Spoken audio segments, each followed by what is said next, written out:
الكريم اما بعد فاعوذ باللہ من الشیطان الرجیم بسم اللہ الرحمن الرحیم ایاما معدودات فمن کان منکم مریضا او علی سفر فعدۃ من ایام اخر۔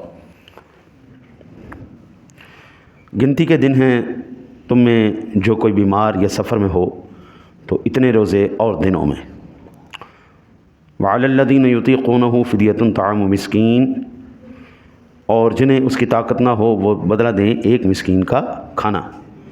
ومن تطوع خیرا فہو خیر اللہ، پھر جو اس میں اپنی طرف سے نیکی زیادہ کرے تو اس کے لیے بہتر ہے۔ وان تصوموا خیر لکم ان کنتم تعلمون، اور روزہ رکھنا تمہارے لیے زیادہ بھلا ہے اگر تم جانو۔ سفر کی کل میں نے عرض کیا تھا کتنا سفر ہو تو انسان روزہ چھوڑ سکتا ہے۔ کل یہاں پہ بات ختم کی تھی کہ 5 ایسے دن ہیں جن دنوں میں روزہ رکھنا جائز نہیں ہے۔ 365 دنوں میں آپ کسی بھی دن روزہ رکھ سکتے ہیں، لیکن 5 دن ایسے ہیں جن میں آپ روزہ نہیں رکھیں گے، اور بجائے اس کے کہ آپ روزہ رکھیں اور ثواب ملے، آپ کو ان دنوں میں گناہ ملے گا۔ وہ کون سے ہیں؟ پہلا یکم شوال المکرم، چھوٹی عید کا دن۔ یہ اب جب رمضان شریف مکمل ہوگا نا تو یکم شوال المکرم کو ہم عید الفطر پڑھیں گے۔ عید کے دن میں روزہ رکھنا جائز نہیں ہے۔ پھر آ جائیں گے 4 دن، 10 ذی الحج، 11، 12 اور 13، 4 یہ دن ہو گئے۔ 5واں یکم شوال، اور 4 دن 10، 11، 12، کیونکہ اس دن عید ہوتی ہے ہماری۔ یہ 3 دن جو ہیں، 4 دن تکبیرات کے ہیں، ہاں جی، 9 سے تکبیرات ہوتی ہیں، لیکن 10 والے دن روزہ نہیں رکھنا۔ 9 کو رکھ سکتے ہیں، 10 کو نہیں رکھیں گے۔ 11، 12، 13 یہ 4 دن مسلسل ہم روزہ نہیں رکھیں گے، اس کے بعد آپ جب مرضی۔ اچھا، یہاں سے ایک اور مسئلہ ملتا ہے کہ مریض کو محض وہم پر روزے کا افطار جائز نہیں، جب تک کہ دلیل یا تجربہ یا غیر فاسق طبیب کی خبر سے اس کا غلبہ ظن حاصل نہ ہو۔ روزہ مرض کے طول یا زیادتی کا سبب ہوگا۔ بندہ ویسے تو بیمار نہیں ہے، لیکن تجربہ یہ کہتا ہے کہ جب بھی روزہ رکھا ہے بیمار ہو گیا، یا پھر کوئی غیر فاسق طبیب۔ آج ڈاکٹر خود نماز نہیں پڑھتے، روزہ نہیں رکھتے، ان کو روزے کی نماز کی کیا اہمیت ہے؟ اللہ ماشاء اللہ کوئی ڈاکٹر نمازی بھی ہو اور روزے دار بھی ہو، صحیح نمازی آدمی ہو، روزہ رکھنے والا ہو، دین کو سمجھنے والا ہو، وہ آپ سے کہے آپ نے روزہ نہیں رکھنا۔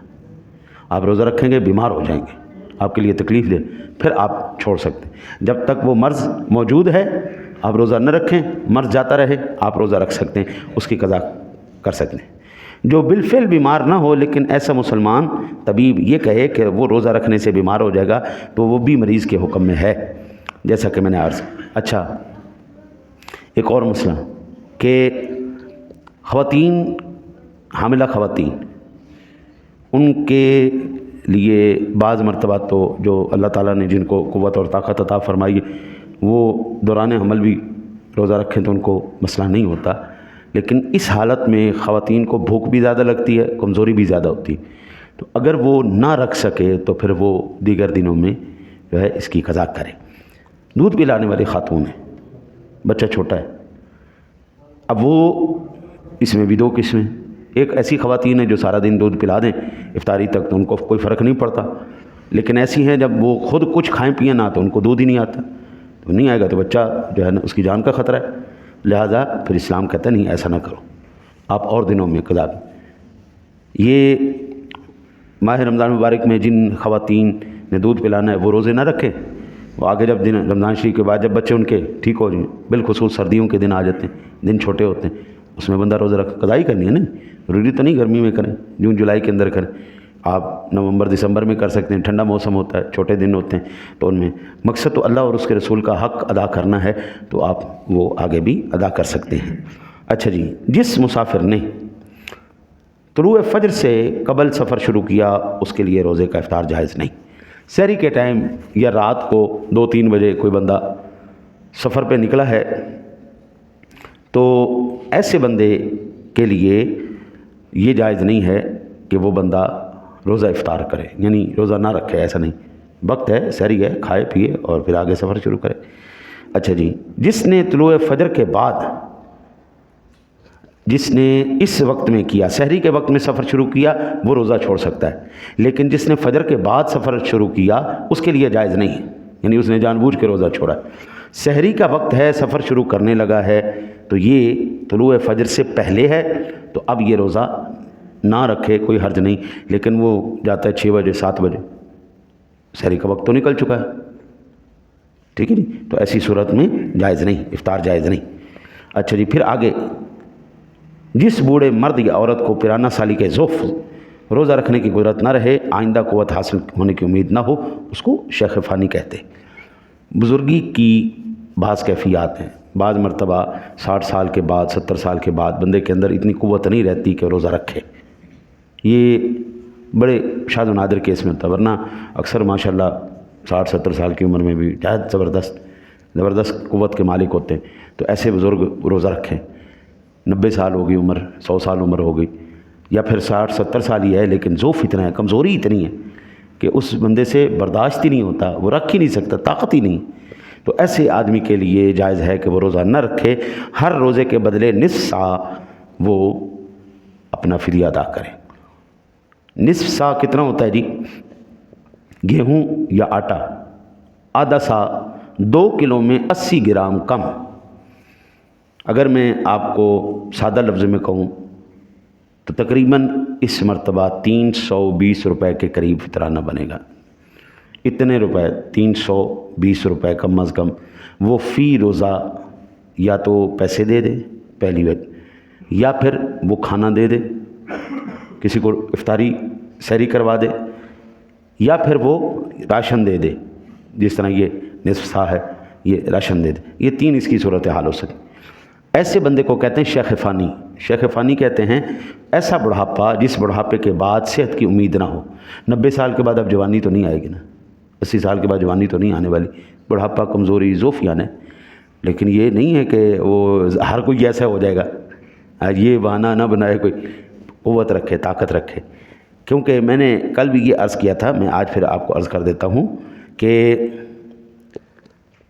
یہ جو وقت گزر رہا ہے نا ہمارا، یہ ایسا قیمتی وقت ہے، دن بھی اللہ کی رحمتوں سے پرنور ہے، راتیں بھی اللہ کی رحمتوں سے پرنور، ایک ایک لمحے، ایک ایک گھڑی میں اس کی رحمتیں نازل ہو رہی ہیں۔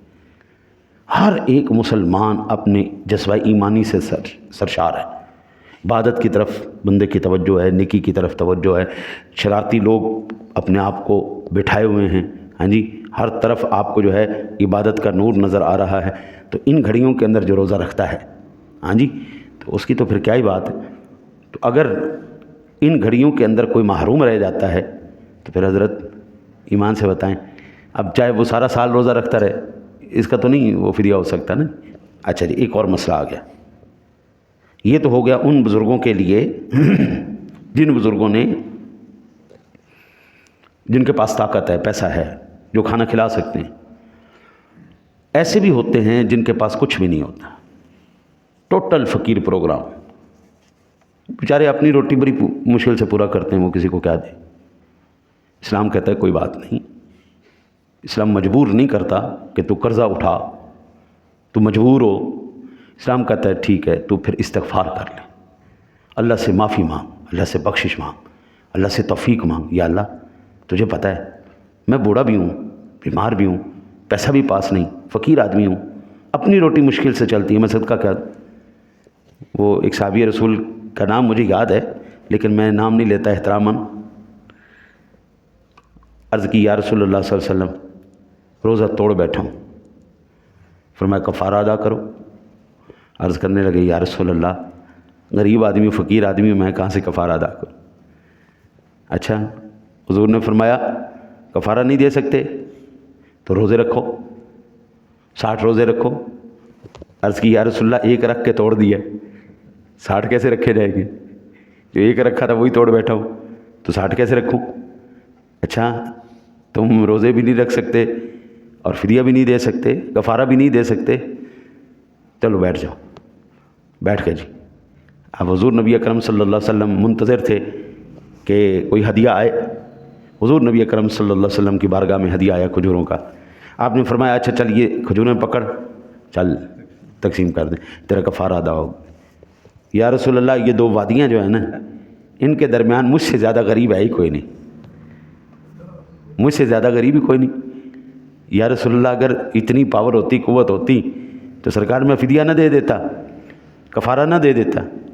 تو آپ سرکار مسکرائے، آپ نے بولا اچھا چل یار تو ہی کھا لا تو تیرا کفارہ ہو جائے گا۔ اچھا یہ حضور کا اختیار تھا، ٹھیک ہے، انہی کو دیکھے اسی، یہ نہیں کہ اپنا کفارہ دینے کی طاقت ہو تو بندہ خود کھا جائے، یہ نہیں کرنا۔ کفارہ ہے تو دوسرے کے دو، ٹھیک ہے جی، کفارہ ہے دوسرے کو دیا جائے گا۔ اگر کفارہ ادا آپ اس روزے رکھ سکتے ہیں اس کے بدلے میں، روزے رکھیں، نہیں رکھ سکتے تو فدیہ دیں۔ اگر نہیں دے سکتے تو پھر وہ ہمت ہی نہیں، طاقت ہی نہیں، تو ایسا غریب آدمی پھر اللہ تعالیٰ سے استغفار مانگے اور توفیق مانگتا رہے، مالک تیرا فرض ادا نہیں کر سکا، غلطی ہو گئی، کوتاہی ہو گئی، غربت ہے، مالک تو کرم فرما دے، تو اللہ تعالیٰ اس بندے کو معاف فرما دے گا انشاءاللہ تعالی العزیز۔ یہ ایک مسئلہ اور یاد رکھنے والا ہے، اگر کوئی بندہ فدیہ دے دیتا ہے پھر اللہ اس کو طاقت دے دیتا ہے۔ اب یہ ایک کیس ہوا ایسا میری نظروں کے سامنے۔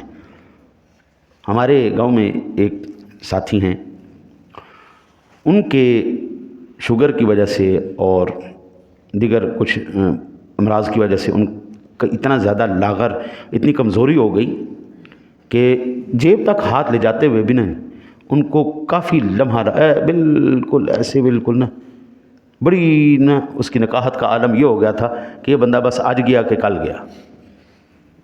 اس کا فدیہ ادا کر دیا گیا کہ یہ بندہ زندہ تو ہے، روزے بھی آ گئے، اس کا فدیہ ان کے گھر والوں نے ادا کر دیا۔ ایک ڈاکٹر اس کو مل گیا، نبض جاننے والا، سمجھدار ڈاکٹر، سارے پاگل تو نہیں ہوتے، نہیں وہ سمجھدار بھی بیچ میں ہوتے، وہ سمجھدار آ گیا ڈاکٹر۔ اس نے جب یہ کیفیت دیکھی اس کو کوئی رحم آ گیا، اس نے اس کا علاج کیا جی، 1 مہینے کے بعد وہ بندہ ببر شیر ہو گیا جناب، اور تیری خیر ہو جائے۔ ایک وقت ہم یہ سوچ رہے تھے بندہ آج گیا کہ کل گیا، وہ اب بھی الحمدللہ زندہ ہے اور جناب بڑا ٹھیک ٹھاک ہیں، پاور میں آ گیا۔ تو اگر کسی بندے کے ایسی کیفیت آ جائے کہ وہ پہلے تو فدیہ دے چکا ہے اپنی کمزوری کی وجہ سے، بیماری کی وجہ سے، اور اس کو امید نہیں تھی یہ ٹھیک ہو جائے گا، لیکن اللہ کرم کر دیتا ہے، وہ ٹھیک ہو جاتا ہے، اس کو قوت مل، اب وہ دوبارہ روزے رکھے گا۔ یہ بڑا اہم مسئلہ تھا۔ اللہ تعالیٰ سے اچھا اگر کوئی آپ کے بڑے بزرگ بیماری کی کیفیت میں فوت ہو گئے اور ان کے یہ فرائض نکل گئے، نمازیں نکل گئیں، روزے نکل گئے، ماجرا تو اللہ کی ہاں ہے، اللہ تعالیٰ معاف کرے گا اپنے فضل سے۔ لیکن اگر آپ چاہتے ہیں کہ وہ کل میدان محشر میں شرمندہ نہ ہوں، اگر وہ قبر میں پریشان نہ ہوں، تو پھر اگر آپ کو اللہ نے توفیق دی ہے تو جتنا عرصہ ان کی نمازیں اور ان کے روزے چھوٹے ہیں، احساناً آپ ان کا فدیہ ادا کر دیں تاکہ ان کے لیے اگلی منزلیں آسان ہو جائیں۔ اور اگر نہیں کریں گے، لیس للانسان الا ما سعی، بندہ کے لیے وہی ہے جو اس نے کوشش کی، کر تو وہ گیا تھا لیکن اب مجبوری ہے، ہاں جی، وہ نہیں کر سکا، چلا گیا دنیا سے، تو پیچھے وہ رسا کو چاہیے کہ اپنے فوت شدگان کے لیے بھی کوئی ایسا سلسلہ کر دیا کرے۔ اچھا، کسی بھی ساتھی کے ذہن میں جب بھی کبھی بھی کسی بھی ٹائم کوئی سوال آیا کرے، اب بلا جھجک مجھ سے سوال پوچھ لیا کریں، مجھے سوال آئے گا تو میں انشاءاللہ آپ کو فوراً جواب دے دوں گا، نہ آیا تو میں آپ کو پڑھ کے پھر بتا دوں گا۔ میں اتنا بڑا شیخ الحدیث تو نہیں ہوں کہ 24 گھنٹے ہی میرے ذہن میں سارے کچھ چل رہا ہوتا، مجھے الحمدللہ اتنی امید ہے کہ آپ سوال کریں گے، میں انشاءاللہ جواب دے دوں گا۔ تو اگر کسی کے ذہن میں سوال آیا کرے تو آپ جھجکا نہ کریں، آپ مجھ سے پوچھ لیں، پوچھ سکتے ہیں، پوچھ لیا کریں، لکھ کے دے سکتے ہیں، لکھ کے دے دیا کریں، میں آپ کو بتا دیا کروں گا۔ اللہ سے دعا ہے اللہ آپ کو مجھے عمل کی توفیق عطا فرمائے۔ اللہ